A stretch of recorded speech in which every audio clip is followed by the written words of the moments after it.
Abba Yahuwah, I just want to thank you, my King. I thank you for this day, and I thank you for the message of Avram. I thank you for this journey that you have embarked with us in understanding Avram, Father, in understanding the covenant that you have made with him, and to understand that you are the one who cut covenant with him, and you are the one that is taking him on a journey. And there are some ups and there are some downs, and there are some areas where he can overcome a battle, and then there are areas where he stumbles. And Abba, it's just so wonderful that you have put the patriarchs in the Bible for us to be able to learn from people like Abraham, from Isaac, from Jacob, from Moses, from Joseph, from all these figures that have been given us in the Bible, those that are the fathers of our faith, in order for us to understand that we too are on a journey with you, and that you are the one that leads us by the hand, and you are the one that has given us promises in our lives. And many times when we look at where we are in terms of the promise, it doesn't look like we're ever going to get there. It doesn't look like that promise can ever materialize. But I praise and I thank you, Father, because you are faithful even when we are faithless. You are still faithful to be able to take us by the hand and lead us step by step. And this is the journey that you take us on. And the journey that you take us on is to be able to reveal yourself to us. We don't always start off by being able to be in a place of where we automatically know you. How do we get to know you if we do not go on a journey with you, if we do not stumble, if we do not fall? There are times that we come to know you through our trials and through our tests. If we didn't have trials and we didn't have tests, how would we know who you are and what you do and how you come and how you deliver us and how you set us free and how you come and reveal yourself and how you magnify yourself and make your name great and give us testimonies? There is no testimony without a test. And so how is Avram going to be able to establish a testimony? He cannot establish a testimony without there being a test. And so I praise and I thank you, Father, that you come and you reveal yourself to us through this very story of Avram, of the account of his life, so that we too may know what it is that you are wanting to be able to reveal to us in this time that we're living in right now, that you will come and show yourself strong to us and reveal yourself to us, so that we may be able to embark on this journey with you, step by step, day by day. I know that each one of us in this group finds ourselves in a different area, in a different time on the path of where Avram is. But each one of us know one thing, that you are the one that has called us by name. You are the one that has a destiny and a plan for us, and that you are the one that is going to reveal yourself to us. And so I praise and I thank you, Abba Yahuwah, for that which you are doing in this hour in our lives. And I praise and I thank you for this in Yeshua's name. Amen. Amen. Praise Abba Father. Marie, can I just ask you to please switch off your microphone, or it's on and it's echoing. Thank you. Praise Abba. Okay. Let us begin as we just recap what Father showed us last week, as we really went into detail in Genesis chapter 15, as we had a look at Genesis chapter 15, and we basically looked at the end of chapter 14, and we understood how Avram was able to have a major victory, and the victory that he had was the victory that he overcame with the kings, these kings that were at battle, and he went and he fought and he won the battle, and he was given the opportunity to walk away with the spoils. He was given opportunity to say, yeah, you can take all the spoils, but yet he wanted to raise the Father's name on high. He wanted to be able to bring glory and honor to the Father, and where he turned around and he said to the king of Sodom that he will take nothing, that he does not want to take anything, because he's going to lift up his hands and he is going to be able to give glory to the Most High Alua, in the one who is the possessor of the heavens and the earth, so that there will be no way that the king of Sodom can say that it was he, the one that enriched Avram. And so from there we see that Avram really overcame a major victory. He received a victory from that which he had failed when he was in Egypt, where he feared for his life. He feared that he was going to be killed because of the beauty of Sarai, and because of that felt the need that he had to lie, and then walked away with the spoil.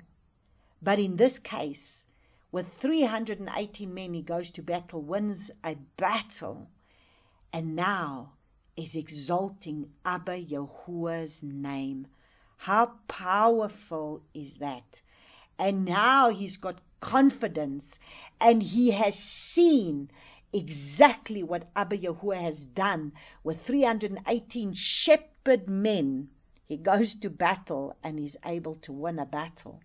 And now from here is able to overcome a huge test, to say, I do not want the spoils, because now he's able to give glory and honor to the Father. And from there we go to Genesis chapter 15, because you see, whenever there is when we overcome a test, when we pass a test, Abba is able to take us to the next level. And so here we see how Avram is taken to the next level. And so what does the Father do? The Father goes and reveals himself to him and says in chapter 15 verses 1, do not be afraid, Avram. I am your shield. Your reward is exceedingly great. He says he is his Magain. He's his shield. He's his buckler. He's his defense. He's his ruler. He's the one who's going to cover him. He's the one who's going to protect him. He's the one who's going to defend him. He is the one who hedges him in. And so we see that because of this victory that Avram has received in bringing glory to the Father, Father now does the next step. And the next step is to be able to cut covenant with him. And he tells him that he's going to be having an heir that is going to come. And he brought him outside, and he tells him to look at the heavens and count the stars. And this is going to be as many as the seed that's going to come from his loins. And he believed Yahuwah, and it reckoned to him for righteousness. And then the Father goes and he takes, he cuts covenant with Avram. And we see that he tells him that before he even does the covenant, he tells him that he is going to be able to go into covenant with him. And on the fourth generation, in verses 16, he tells him that on the fourth generation, they shall return, because his forefathers are going to be able to go into, they're going to go into let's just read in verses 13. It says, "Know for certain that your seed are to be sojourners in a land that is not theirs, and shall serve them, and they shall afflict them 400 years." So we need to understand that, he's telling them that for 400 years already, they are going to go into a time of going into the dispersion, and they are going to be in a land, and we know that they're going to be able to go into the land of Egypt, and they're going to become slaves. And that's why in verse 16 it turns around and it says, "Then in the 4th generation they shall return again to their promised land, for the crookedness of the Amorites is not yet complete." And so the father comes and he tells him that for 400 years his descendants are going to go into exile. They're going to be sojourners in a land that's not theirs, and we know that they sojourned in Egypt. Interesting.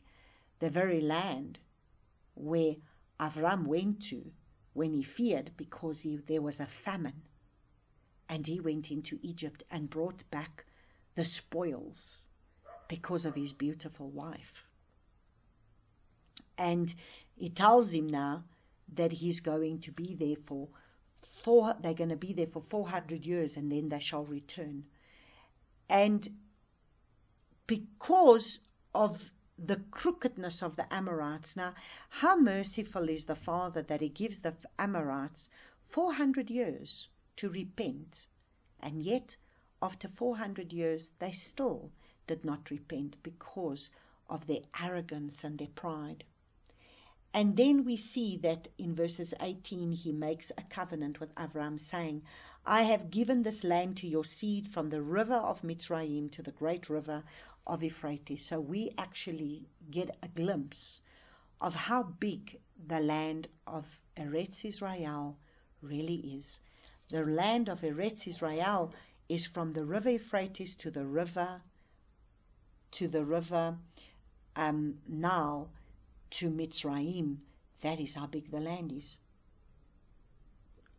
But today we really see Israel having a little drop of the ocean, and yet, my goodness, still today there is a battle going on for the little bit of land that Israel might have. And so we had a look and we saw that Father is the one that brings the fire. Father is the one that is going to be able to bring this fire about. And we see that Abba Yahuwah in Hebrews chapter 12 verses 29, he is a consuming fire. So we need to understand that the Father solidifies his covenant with Avram. He solidifies the covenant. And so today we carry on, and now we're going to look at where there is victory. On the one hand, we've just seen in Genesis chapter 15 such victory, and the covenant being cut with Avram, and the Father telling Avram that he's going to be the father of many nations, as many as the stars of the heavens and as the grains of the sand. And he's told him that this is what he's going to do. And he's the one who's made the covenant with him. And then we're going to get to chapter 16. And so let us read. "And Sarai, Avram's wife, had borne him no child. And she had a Mitzrayim female servant, whose name was Hagar." So you see, this is what came with Avram out of Egypt. A servant, because they were given servants. They were given the spoils not that they got spoils, because they were given gifts. He gave him, and instead of Abram saying, "No, look, let me just take my wife and let me go on my way," because the Father has already told him that he is going to greatly increase him, but now he's walked away with what has been given by the Pharaoh in Egypt when he went on a little detour. And this is what we need to understand. Whenever we take a detour, it comes with a price. And that's what we need to understand. Not to say that the Father is not with us, not to say that the promise is not there, but it's for us to understand that our detours cost us. So let us see what happens. And Sarai said to Abram, "See, Yahuwah has kept me from bearing children. Please go into my female servant. It might be that I am built up by her." And Abram listened to the voice of Sarai. Interesting how it says, Abram listened to the voice of Sarai. Now, we need to understand, the serpent came to speak to Eve in a garden. The serpent came to tempt Eve in a garden, and he deceived her. And that is where the first deception comes in, by the serpent coming to speak in Eve's ear, to say to her, "But you shall not surely die." Now at the same time, Father is the one that has made the covenant with Avram. Father is the one that has told Avram, "From you there's going to come many nations." He is married to Sarai. He's not married to Hagar. He's married to Sarai. So if the Father has made a covenant with him and told him that he is going to be able, he says in Genesis chapter 15 verses 4, "And see, the word of Yahuwah came to him saying, this one is not your heir," because now Avram is speaking back to the Father. He is having a conversation with the Father, because in chapter 3, you see where is his problem, where is his area of where he's lacking faith. He's had faith to stand and come to battle with kings, but he has a little bit of an area where he's lacking in faith. And so many of us in our lives, we can sometimes have the faith to move mountains in certain areas, but when it comes to other areas, we lack in faith. And this is the one area where Avram was lacking in faith. And so already when he stood before the Father, he said to him, Avram said, "See, you have given me no seed, and see, one born in my house is my heir." But what did the Father say to him? "And see, the word of Yahuwah came to him saying, this one is not your heir, but he who comes from your own body is your heir." Now, should Father had expounded a little bit more? Should he have said to him, the one that's going to come from your body with Sarai? No, he has told him he's married to Sarai. He is not married to Hagar. He is married to Sarai. So therefore, if he spared Sarai from being taken by the Pharaoh, because this was the one that was going to have to bear the seed that was going to come from him when he told him that he was going to be a father of nations, then that should have already been a thought in his mind. But do you see how we become weak in the area of where we focus on an area where Father hasn't quite met a need? We have a need. He's given the promise, but there is a need. And because there's a promise and we have a need, then we tend to want to turn to the arm of the flesh for our help. Because, wait a second, he might not just do this. You know, he's just delivered him. He delivered Sarai from the Pharaoh because he knew she's the one that is married to him, that the covenant from where he's going to have to bring heirs to the promise. But now he's going to listen to the voice of his wife, because the wife has obviously been listening to the voice of a serpent that has come to make her look at herself and say, well, I'm growing older in years, and you know how the serpent comes, and the serpent starts to whisper in your ear, and he starts to tell you, well, you know, where's your father now? And you know what, is he really going to deliver you? Is he really, look, you know what? He's not going to be there for you. You are too old. You cannot do this of yourself. You know what? Rather go and get Hagar. And then the promise that Abba Yahuwah has spoken to her husband shall then come to pass, because it's too late for her. So how many times do we listen to the voice of a serpent? How many times do we listen to the voice of reasoning?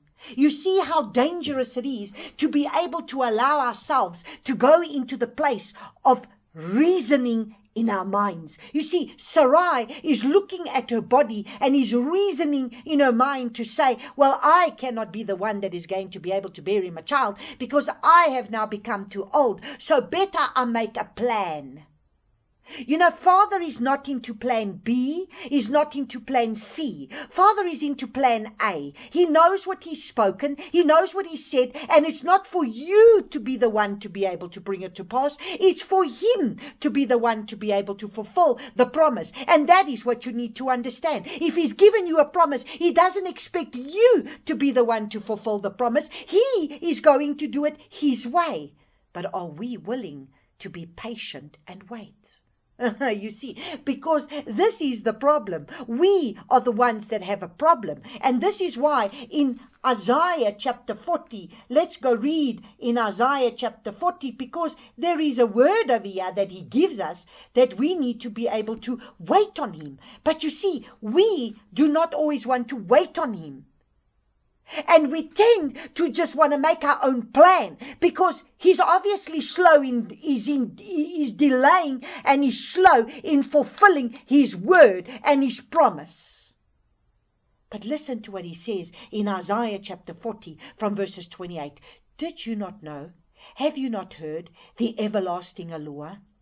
Yahuwah, the creator of the ends of the earth, neither faints nor is weary. His understanding is unsearchable. Do you see? His understanding is unsearchable. Don't you try and reason in your mind how he's supposed to do things. His understanding is unsearchable. You cannot comprehend the way he is going to do things.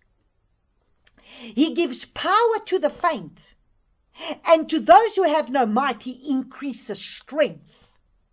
Even youth shall faint and be weary, and young men stumble and fall. But those who wait on Yahuwah renew their strength. They shall mount up the wings like eagles. They run and are not weary. They walk and do not faint. Because we need to learn to wait on him. But you see, our flesh nature is an impatient nature. Our flesh nature does not want to wait. Our flesh nature wants something now. If he spoke it, it must come to pass now. And this is where the problem comes in. And this is why we birth many Ishmaels in our lives. And every Ishmael will cost us in our flesh. So Sarai says to Abram, see, Yahuwah has kept me from bearing children. Now she blames Yahuwah. She says, Yahuwah has kept me. Who says he has kept her from bearing children?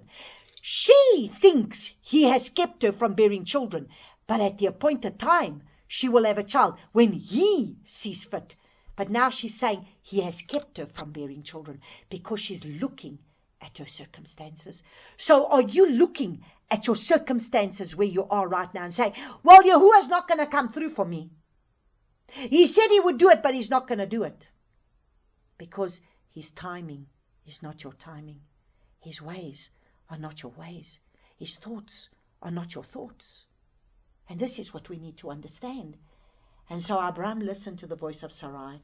And Sarai, Abram's wife, took Hagar, her female servant, the Mitzrayim, and gave her to her husband, Abram, to be his wife, after Abram had dwelt 10 years in the land of Canaan. So understand, after 10 years, this is the number of completion. So after 10 years, he is supposed to now be waiting and allowing the father to be able to bring a complete work. But instead, Abram goes and listens to the voice of his wife, just like Adam listened to the voice of his wife, because his wife was deceived by the serpent. And instead of Adam standing and saying, no, my wife, we are not to eat from this tree, because the Father has told me not to eat from the tree. You see, the Father spoke to Adam. The Father did not speak to Eve. The Father spoke to Abraham, did not speak to Sarai. So the responsibility is on the man to take leadership and say, no, my wife, I have heard from the Father, and he has said to me that I am going to be the father of many nations, and I only have one wife. You are my wife. And if that is what he said, he cut covenant with me, and he spoke and he told me that it's not going to be a servant from my house that's going to be able to be my heir, but it's going to be one from my loins. But you see, he now reasons in his mind, because he's thinking, well, maybe Sarah is getting a little bit old. He did say it would be from my loins, so maybe if I sleep with her, then it's still going to be my child, because it's still going to come from me. Do you see? Do you see how the reasoning comes? And he went into Hagar, and she conceived, and when she saw that she had conceived, her mistress was despised in her eyes. So now, do you see, now she falls pregnant, and now she starts to despise her mistress. Because why? Now she becomes the wife that is bearing the child. She now thinks, I'm not going to be a slave anymore. I now am the wife of the one who is the heir. So I have rights now. And Sarai said to Abram, my wrong be upon you. Now she blames the man. You see, she's the one who went and told him to do this. Now she blames him. How many times we do wrong, and then instead of us taking responsibility for what we've done, we want to blame everything and everybody. Adam blamed his wife. The wife blamed the serpent. And so it is here. Now she's blaming Avram because he hasn't taken responsibility. Because now her maidservant is behaving in the way that she should not be behaving, and now she blames Avram. Just like Adam blamed the wife blamed the serpent. So everybody always blames another third party, and we don't want to take ownership. We blame someone else, but we never want to take ownership for what we've done that is wrong. And at the end of the day, Avram should have taken a stand to say no. That is why it is so important that men lead their homes. And even if the wife comes and speaks something, they must still hear from the father, or else they will go astray. Because the father put the head of the home as being the male, as being the man. And the man still needs to hear from the father. And wife, you, even if your husband, if you hear from the father and your husband is not in agreement with you, then you have to do more praying that the father will speak to him, which he will, if you have heard from the father. Because a man has to lead his family, because if he doesn't, there's great destruction that comes upon the home. So let's continue to read. And when she saw that, and Sarai said to Abram, my wrong be upon you. I gave my female servant into your bosom, and when she saw that she has conceived, I was despised in her eyes. Let Yahuwah judge between you and me. Now Yahuwah must be a judge between him and her. At the end of the day, they're both at fault. At the end of the day, they've both made a decision of the flesh. And Abram said to Sarai, see, your female servant is in your hand. Do to her what is good in your eyes. And Sarai treated her harshly, and she fled from her presence. Now shame. Who is the innocent party in all of this? She's just a servant girl. And she's been shunted from pillar to post.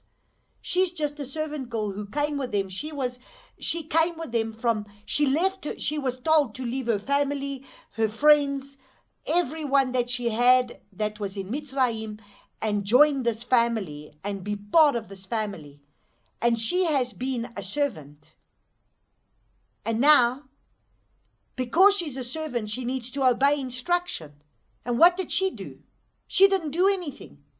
Can she really say no when she's a servant? And now she's the one that's coming, and she's the one that's in the pound seat now. And so Sarai treated her harshly, and she fled from her presence. So now Hagar runs away because of the way she's been treated. And the messenger of Yahuwah found her by a spring of water in the wilderness, by the spring on the way of Shur.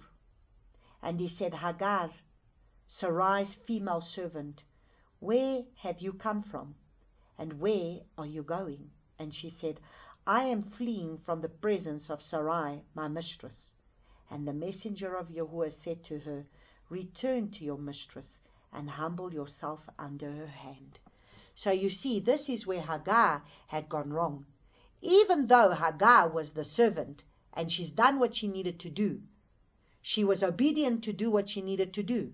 But now she was to remain the servant and still be humble. But instead, she started to become arrogant. Because now she's carrying a promised seed, and she thinks that she can become arrogant. But how faithful is Abba Yahuwah? He will look down, and he will help the brokenhearted, and he will help the one that is fleeing because they're being treated harshly. And he's told her that she's to go back, humble herself, not be arrogant, not be prideful. And the messenger of Yahuwah said to her, I am going to increase your seed greatly, too numerous to be counted. So here we see that even though she is carrying, even though this has been a plan that has come out of the hand of two people that were just not able to trust the Father, but the Father will work all things together for good. And so even though Avram is going to bear a child that is not the promised seed, but it's still coming from his loins, and there will still be a great nation that's going to come from there. And so this is when he says to her that I am going to increase your seed greatly, too numerous to be counted. And the messenger of Yahuwah said to her, see, you are conceiving and bearing a son, and you shall call his name Ishmael, because Yahuwah has heard your affliction. And so we need to understand that, the Father is saying that he is the one that is going to be able to bless this child, and is even giving him what his name means. Now, Ishmael means Alua will hear. That comes from the root Shama, to hear, to listen, to obey. That's what Ishmael means. So he tells him that he tells her he's going to be a nation I'm going to multiply this nation. And you are to be able to call his name Ishmael, because Yahuwah has heard your affliction. So you see, she's crying out as she's running away, and she's crying because now she's being treated harshly by her mistress. And as she's running, Abba Yahuwah hears her affliction. And he is to be a wild man, his hand against everyone, and everyone's hand against him, and dwell over against all his brothers. So you see that this child is going to be a wild man, and his hand against everyone, and everyone's hand against him, and dwell over against all his brothers. So from this nation there's going to be a lot of destruction that's going to come. And that is why the well was called Ber-lai-roi. See, it is between Kadosh and Bered. Lai-roi. So that it means El-roi. So it means Yahuwah who sees, the one seeing. So Abba Yahuwah is the one who sees. He sees your affliction. He sees where you are being treated unjustly. Remember, he pleads the case of those. He's a just El. He will always step in when it comes to when there's unjust things being done. He steps in. We need to trust him. Then in verses 15 it says, and Hagar bore Avram a son, and Abram called his name of his son, whom Hagar bore, Ishmael, which means El will hear. Now we need to understand that when he made him the promise and he says that he is going to become a people. Now many people think that because the Arabs all say that Ishmael, is their father. Their father is Ishmael. But you need to understand something. Ishmael came from Hagar. Hagar was what? A Mitzrite. And when Hagar leaves, when she's finally going to leave, she goes back to Mitzrayim, where she is going to be able to find we will see in the next week or two, where we will see that Hagar is going to leave and she goes back to Mitzrayim, and then she gets a wife for her son, and he will be the father of 12 princes. And that is already, if you look at Genesis chapter 17 verses 20, we're going to get there. I don't know about today, but we're going to get there. And it says, and as for Ishmael, I have heard you. See, I shall bless him and shall make him fruitful and greatly increase him. He is to bring forth 12 princes, and I shall make him a great nation. So who was that nation that became the great nation? That nation was Mitzrayim, that became a great nation, which is ultimately, eventually, where Joseph is going to go into, where there's going to be 2 sons that are going to be born from Joseph that's going to come out of Egypt. And so Father has a plan in what he does. And if we go look at Isaiah chapter 19:23, because the Father has taken me to Egypt more than once, and I just love the Egyptian people. They are beautiful people. And in Egypt, Abba has had me declare many times, the blessings that he has spoken over Egypt, because there is a blessing for Egypt. And I want to read to you what it says in Isaiah chapter 19, where the Father clearly says that Egypt are his people. And so we must understand that there is a promise that the Father has made, and that he made a promise to Hagar, and he spoke about Ishmael, and Ishmael is still a son that came from Avram, even though he came as one of the detours that Avram does, and it was not the promised child. He makes a plan. But listen to what he says in Isaiah chapter 19 from verses 23. In that day there shall be a highway from Mitzrayim to Ashur, and Ashur shall come into Mitzrayim, and Mitzrayim into Ashur, and Mitzrayim shall serve with Ashur. Now, Ashur is Syria. In that day Israel shall be one of the three with Mitzrayim and Ashur, even as a blessing in the midst of the earth. Now listen to what he says. And Yahuwah of hosts shall bless, saying, blessed is Mitzrayim, my people. So he calls Mitzrayim his people. And Ashur, the work of my hands. So Syria, still today, is the work of his hands. And Ishmael and Israel, my inheritance. So you see, Israel was going to be the promise. That was the inheritance. But Mitzrayim, he says, are his people. So we must understand that not all these Arabs are the father is Ishmael, the father of all the Arabs. The father, Ishmael, is the father of 12 princes, and those 12 princes were the Egyptians. And the land in which they dwelt was between Syria and Egypt.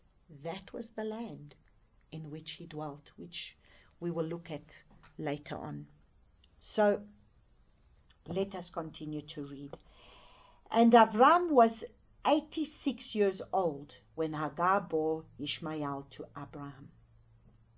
So take note, Avram was 86 years old, because when we get to chapter 17, he's 99 years old. So for 13 years, Father is very silent with Avram. He doesn't speak to him. He's allowed him to go on his way. He's allowed him to raise up his son. And just when he's going to come to the age, I suppose, because it's 13, of when they are able to, become a man, he's now going to appear. When Ishmael would have become a man, he's now going to appear to Avram.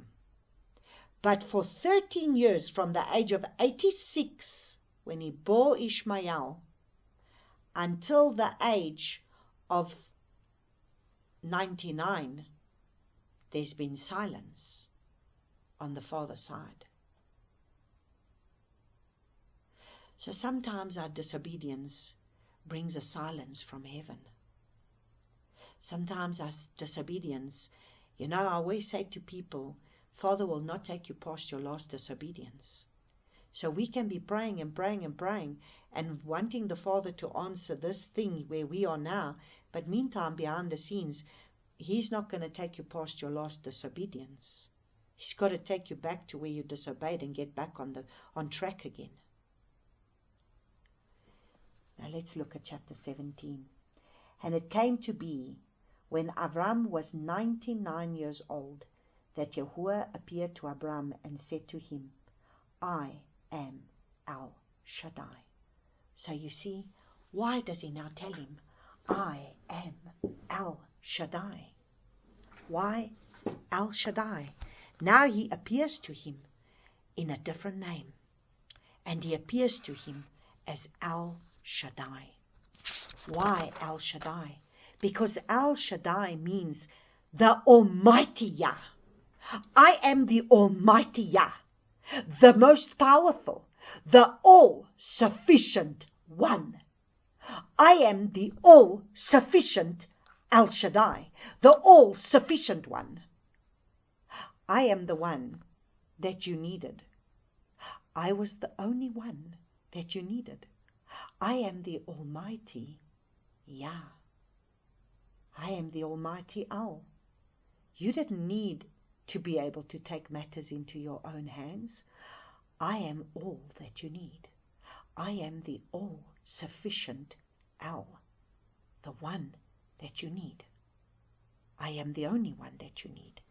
You don't need anyone else. And what does he say to him? Walk before me and be perfect. Now he gives him an instruction and he tells him, walk before me. So I am going to lead you. You are to be walking with me and be perfect. Now interesting. What was it that was said of Noah? interesting that the same thing that he said of Avram, that he said to Avram, is what Noah had become. So if we look at Noah, in Genesis chapter 6, verses 8, it says, verses 8 and 9, it says, and Noah found favor in the eyes of Yahuwah. This is the genealogy of Noah. Noah was a righteous man. Noah was perfect in his generation, and Noah walked with the Lord. Now the Father is making it very clear to Avram, saying, I am El Shaddai. I am the Almighty El. I am the all-sufficient one, the only one that you are going to need, and you are going to have to walk before me, because I am the one that you need. I am the one that is going to lead you by the hand. You need to walk with me now, and you need to be perfect. So what does this perfect mean? This perfect is the word tamim. And this word tamim means complete. So he's saying, and you need to be perfect. I'm going to complete you. I am going to make you whole. I am going to make you sound. You are going to be innocent. You are going to have integrity. What is complete or entirely in accordance with truth and fact. You need to come back to everything that is truth and fact, because you see, you have gone astray. You do not understand that I am El Shaddai. I am the Almighty El. I am the only one that you need to trust. I am the one that you need to put your trust and faith in. And it says, what else does tamim mean? Truth, without blemish, without spot, undefiled, upright. So now, I want you to be perfect. I want you to be without spot. I want you to be without blemish. I want you to be undefiled. I want you to be upright. I want you to walk in truth. I want you to have integrity. I want you to be complete, whole, and sound. I want you to be in accordance with everything that is going to be with truth and fact. So if I speak to you truth and fact, that's the way it will be, because you are going to be perfect now, because I'm going to make you perfect. It's time that you start to be perfect now. And so when we look at that without spot and without wrinkle, this tamim, we understand that now from Noah was a righteous man, Avram is a righteous man. Father tells him, be perfect and walk with me. So we need to understand that as the bride, this is what the Father requires of us. Because in Ephesians chapter 5, verses 26, let's just go read Ephesians chapter 5, verses 26. So he says, in order to set it apart, okay, let's just read from 25. Ephesians chapter 5 from verses 25 to 27. Husbands, love your wives as Messiah also did love the assembly and gave himself for it. So Messiah gave himself for his set apart ones. Listen, in order to set it apart, in order to set apart a remnant of people and to cleanse it with the washing of the water of the word. So she's going to be cleansed with the washing of the word. In order to present it to himself. So he wants to present a spotless bride for himself at his coming. In order to present it to himself, a splendid assembly, not having spot or wrinkle. Now that is the word tamim. Not having spot or wrinkle, or any of these sorts, or any of the sort, but that it might be set apart and blameless. That's perfect. So we need to understand, perfect doesn't mean that I'm without sin. Perfect means that I am innocent, that I have integrity, that I'm whole, that I'm sound, that I'm complete, that I am without spot, without wrinkle, that I am undefiled, that I am upright, that I stand for that which is truth and fact. That's what it means. So, in Genesis chapter 17 verses 2 it says, "And I give my covenant between me and you, and shall greatly increase you." And Avram fell on his face, and Allah spoke with him, saying, "As for me, look, my covenant is with you, and you shall become a father of many nations." Now he's telling him, you are going to be a father of many nations. First he told him, you see, as many as the stars of the heavens and the grains of the sand, so shall be the seed that will come forth from you.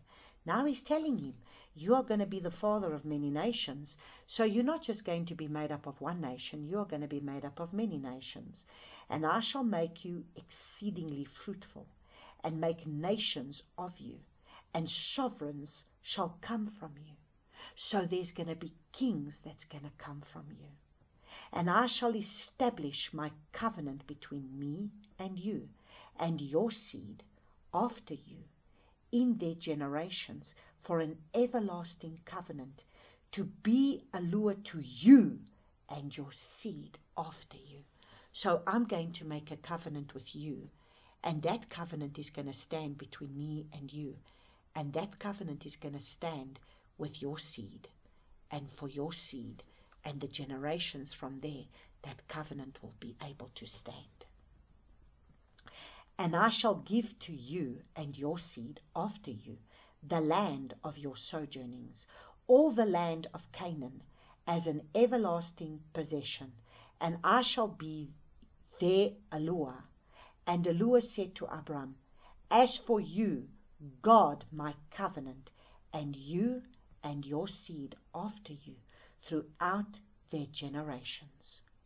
So he's telling him, I shall give you and your seed after you the land of your sojournings, all the land of Canaan, as an everlasting possession.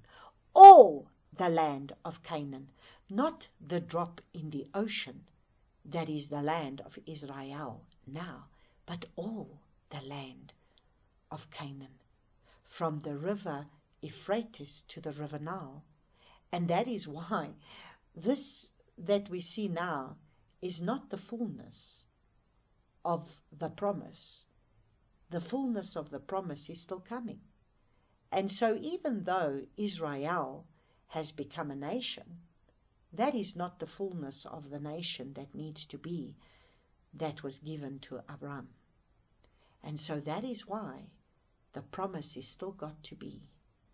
And that is why the promise, I believe, shall be fulfilled when Yeshua comes, and when we will reign and rule with him for 1,000-year millennial reign, and we shall dwell in the land that has been rightfully promised for our inheritance.